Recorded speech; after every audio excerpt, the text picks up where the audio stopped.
এই ভিডিওটা সোশ্যাল মিডিয়ায় এত বেশি ভাইরাল হয়েছে, আমিও চাই এই ভিডিওটা বেশি বেশি করে শেয়ার করে সবার মাঝখানে তোমরা ছড়িয়ে দাও।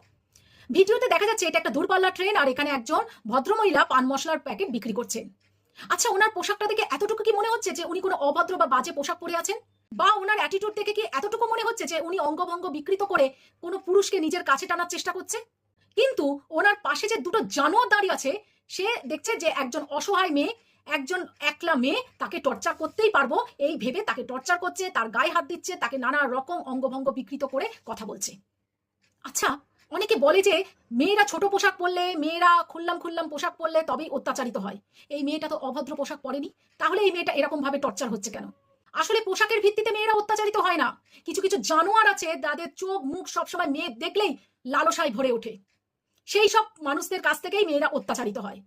এইসব মানুষরা একজন মেয়ে চায়, সে যেরকমই পোশাক পরে থাকুক না কেন। এই হচ্ছে ব্যাপার।